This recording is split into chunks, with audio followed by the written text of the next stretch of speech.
বনগাঁর ছয়গড়িয়া গ্রাম পঞ্চায়েতের কালিয়ানি গ্রাম এবং এখানে আমরা দেখতে পাচ্ছি ওপারে বাংলাদেশ এবং বাংলাদেশের বেনাপোল, মাঝখানে খোলা সীমান্ত। এই খোলা সীমান্তে জমি কাঁটাতারের বেড়া দেওয়া হবে, তার জন্য জমি অধিগ্রহণ করা হবে।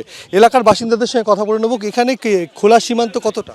সীমান্ত খোলা বলতে আমাদের হয়তো ওই সামনের থেকে এই অবধি, মানে জয়ন্তপুরীর ক্যাম্প অবধি।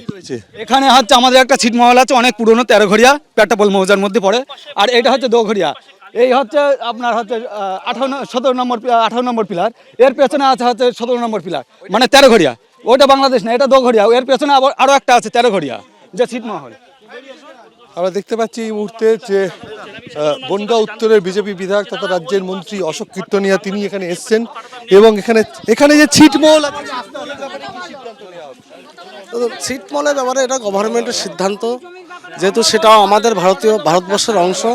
হয়তো গেট একটা রাখা হবে, যারা ছিটমহলের বাসিন্দা আছেন তাদের জন্য হয়তো কার্ড সিস্টেম করা হবে, তারা আসবেন, দিনে 1-2 বার আসবেন যাবেন, এইভাবে সিস্টেম। বেড়াটা কোনখানে বেড়া দেখে নিয়েছি কোথায়, অর্থাৎ কোনখানে সীমান্ত বেড়া দেওয়া হবে সেই প্রক্রিয়া দেখার জন্যই নিজে অশোক কীর্তনিয়া তিনি এসছেন, সরেজমিনে খতিয়ে দেখছেন পুরো বিষয়টি। জমি অধিগ্রহণের ক্ষেত্রে জিরো টলারেন্স রাজ্য সরকারের, কারণ রাজ্য সরকার একেবারে প্রতিজ্ঞাবদ্ধ যে 45 দিনের মধ্যে এই খোলা সীমান্তে কাঁটাতারের বেড়া দেওয়ার প্রক্রিয়া শুরু হবে। আমরা এই মুহূর্তে রয়েছি ছয়গড়িয়া গ্রাম পঞ্চায়েতের কালিয়ানি এলাকায়। ক্যামেরাম্যান শুভঙ্কর লাহা দেখাচ্ছে যে এই মাঝখানে যে ভারতীয় ভূখণ্ড তার ঠিক ওপারে বাংলাদেশের বেনাপোল সীমান্ত, সেখানে অনেকটা এলাকা খোলা রয়েছে সীমান্ত। সেই সীমান্তে দু দেশের সীমান্তের সুরক্ষা জন্য কাঁটাতারের বেড়া দেওয়া খুব জরুরি। এবং গতকালই উত্তর 24 পরগনা জেলা শাসকের সঙ্গে বৈঠক করেছেন রাজ্যের মন্ত্রী অশোক কীর্তনিয়া এবং সেখানে দেখা যাচ্ছে যে উত্তর 24 পরগনার বসিরহাটের 3টি মৌজা ছাড়া বাকি সমস্ত জায়গায় সবুজ সংকেত পাচ্ছে রাজ্য সরকার এবং তাদেরকে ক্ষতিপূরণ দিয়ে দ্রুত এই সমস্ত ফাঁকা সীমান্তে জমি অধিগ্রহণের প্রক্রিয়া শেষ হবে এবং সেখানে দ্রুত বিএসএফের পক্ষ থেকে কাঁটাতারের বেড়া দেওয়ার প্রক্রিয়ার কাজও শুরু হবে। এবং সেটাই সরেজমিনে খতিয়ে দেখতে রাজ্যের মন্ত্রী অশোক কীর্তনিয়া এই মুহূর্তে কালিয়ানি গ্রামে এসে পৌঁছেছে। ধন্যবাদ শোভেন। উত্তর 24 পরগনায় কোনো সমস্যা নেই, শুধু বসিরহাট মহকুমা একটু প্রবলেম আছে।